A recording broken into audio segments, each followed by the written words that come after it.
One Piece chapter 1151. First of all, my immediate thoughts is like Gaban ain't shit. Gaban ain't shit, man. Like, this man is passed out from injuries. The moment he hears, yeah, he was one of the wings of the King of the Pirates. It could be said he is the third strongest. He's got all these injuries. He just got one hell of a situation happen to him. The one thing that stirs him up is like, no, correction, I am the second strongest. This dude is so Sanji coded. Because like Rayleigh and Gaban, like just based on what we're seeing off of this, their relationship had been a lot like Sanji and Zoro. And it's kind of like you look at it, Sanji and Zoro, it's the same damn thing. Like I low-key need to see this now, man. I need to see the remnants of Roger's crew meet up with the Straw Hats before this series ends. Like, I just need all of them all in the same place. The ones that are left, I need them all together. So, backing things up, right? Backing things up. Because this is a serious chapter for the most part. So, backing things up. We start the chapter seeing Kashii begging the captains, hey, don't kill the chief. You don't need to do that. He's the oldest giant. He's a hero. He's a legend. And Brogy is like, look, like this dude is too old. It's time for him to retire. He's grown feeble. And that kind of fits into, that whole mentality that you have in like the animal kingdom. Like, once in certain species, once a animal gets too old, they get tested and they get taken out by the younger ones. So I did like that Oda had that, transpire here. But I also like the fact that we just see how the personality has switched and how everything is flipped and it's been heightened up. And what I like too is that the Giants are doing their best to try to contain the situation. And they're unable to, which leads them having to take off running. And we get another very nice shot after Thorman is turned into a demon as well. So again, the numbers are growing. We get a nice shot where Ripley hears that Gaban's been taken care of, and she also thinks about her son. And she's like, I'm coming to get you. However, things are not going to go as easy as what she might have anticipated. Like, I think she knew, like, there's going to be a fight that takes place, but the kids are right back asleep. And they're marching onward. And now I'm starting to flirt with the possibility that Oda might actually go here. The Straw Hats might not be able to stop these kids from getting captured. Like, even though we know Luffy is coming, I kind of feel like that's where this is going. And I go back and forth on it because of the fact that Oda was willing to flip beloved characters like Dorry and Brogy and turn them into demons. It lets me know that these kids are not off limits. They're not going to be killed, obviously, because, even for, Shonen, for all the rules that they have, and even for how One Piece at times skirts the line, killing a kid is a really big deal, especially in just literature in general. When you kill a kid, you better really, really, really, really have a good reason for it. Like, there has to be a huge payoff. And right now, that's not necessarily justified. So I don't think they die. But I do think that there's a possibility that these kids end up having to fight their parents. And that's going to be heartbreaking to see, man. Especially after what just happened with Egghead and you saw what happened with Bonnie and how she had to come around. That's going to be heartbreaking to see. Now, the other thing we see is that Killingham, who has now transformed, he's letting it be known, like, hey, like, I'm reviving the ones that were taken down. And he says, like, now that Emu's here, we ain't got to hold back. We see as Usopp and Nami and Jinbei and Robin are watching the situation, and Usopp is trying to reach out and appeal to Dorry and Brogy. He doesn't know what's going on. The only thing that he knows is that they're betraying their homeland. He's trying to snap them out of it, but his voices aren't reaching them. And so it kind of makes me wonder, and this won't happen, I don't think.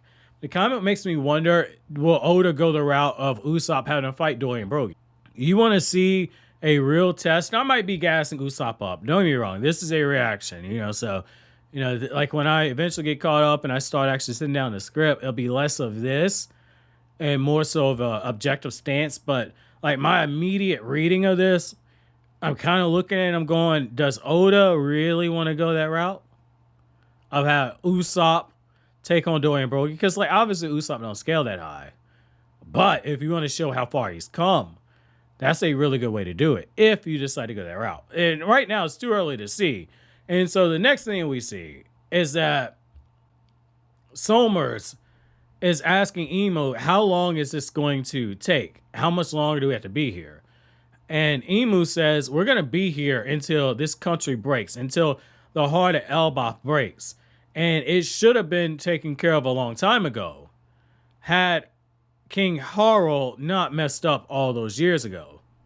Now, at this point, that's what Oda decides to give us a much needed flashback per se, because we shift back a few minutes earlier where we catch up with Chopper and we see as Chopper is falling in pursuit of Gaban. Gaban should have died, but Chopper is able to get ahead of him and he uses guard point in order to break the fall for Gaban.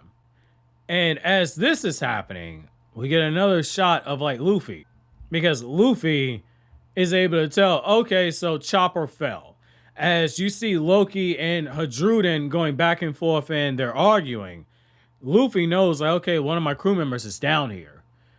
And he's like, somebody's with him this weekend. And so, you know, you're seeing Luffy using Haki without realizing it. And that's when Sanji and Zoro's like, okay, we need to go ahead and go out here. You know, somebody's injured and they've fallen from that far up. There's got to be a problem.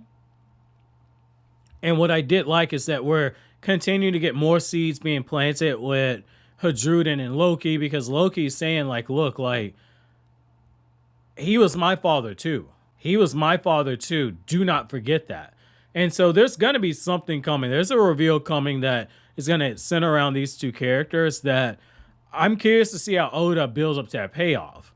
And so as this is going on, you know, Loki has a conversation and Loki is told via the transponder snail, like, hey, you know, I'm not going to be able to talk to you for a while now.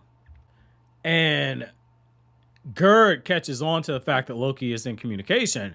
And Loki, you know, not Loki, but Gerd is talking her shit. And Gerd is like, you know, it's a good thing that you're able to have a friend. You had a friend down here in isolation. You see that there's no real love lost here.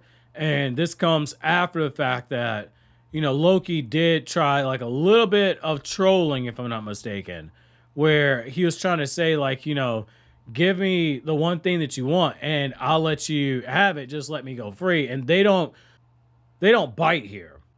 But that's where they get interrupted. And you see that Luffy's group has returned. And they have Gaban, they have Chopper, and they let it be known, like, Gaban is hurt very badly. You know, Luffy being the dummy that he is, it's like, you know, it's a good thing you had Chopper there with you. Otherwise, you've been in really, really hurt. Chopper gets the flattery. You get the comical scene where Chopper's like, you can't butter me up. You need to stop that. And what I like, too, is that, like, Oda went back to back with the comedy. Because, like, Loki looked like he got a little embarrassed when he got told he had a friend. And now you see this. And so the fact that, like, Oda is going back to back with the humor. Again, heavy hand, soft hand. So we got the soft hand with the humor. So that fist is going to come down on us now. That boot, if you will. And what I like is that as Luffy is brought up to speed on who Gaban is, his reaction isn't like, oh, cool, that's somebody from the King of the Pirates crew. He's like, oh, so you know Shanks. And that's just that one-track mind out of Luffy. And I like how Oda, again, just hides it beneath the comedy. Because as they were explaining that, like, he's the third strongest of the King of the Pirates crew, Gaban wakes up and he's like, nope, I'm the second strongest, fam. Holds up the number 2. And before they can take it any further, Chopper brings him up to speed on what's happening. And Emu's Haki is just bursting out. So now we're catching back up to where we were just a few moments ago. And as soon as that happens, all of a sudden Hadruden's like, okay, we gotta go. Loki's laughing because he senses that hockey. He's like, you guys are gonna have to let me go. You're gonna need my help. And Luffy looks like he's ready to go. And I should have known that's where it was going, just given the fact that Luffy was eating and recovering his strength. I am gonna be curious to see, are they going to release Loki? They're gonna kind of have to, just given how high the scales have been tipped in the favor of Emu.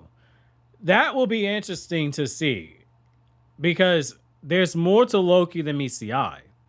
And just from a character interaction standpoint, from a writing perspective, having Loki on the surface world and having everyone see Loki while all this is going on, number one, makes me wonder, is there a Nightmare Loki? But the other thing is that Loki's interactions have a lot of potential for more conflict.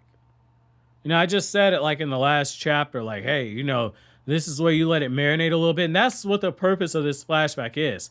It's letting it marinate. You know, you might argue that's raising the stakes because we know that Loki is about to be unsealed and brought up there with them, and that the Straw Hats are made to know what's going on. But see, what I mean by let it marinate is we didn't get an escalation on Loki's side. And that's the key there.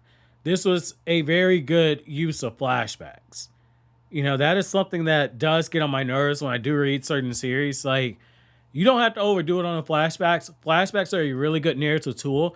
They allow you as a writer to go back and fill in information. You might call it plot convenient, but it allows you to go in and fill information and set the stage for things, and basically save us as readers from another character basically popping up and going on a monologue. Instead, it's like, okay, break from the action, you get what you need, and then you go right back into whatever the story is doing. So this is a well-timed flashback. You know, this lasted like half the chapter, but I do enjoy it. I do really enjoy the way the flashbacks are utilized in this.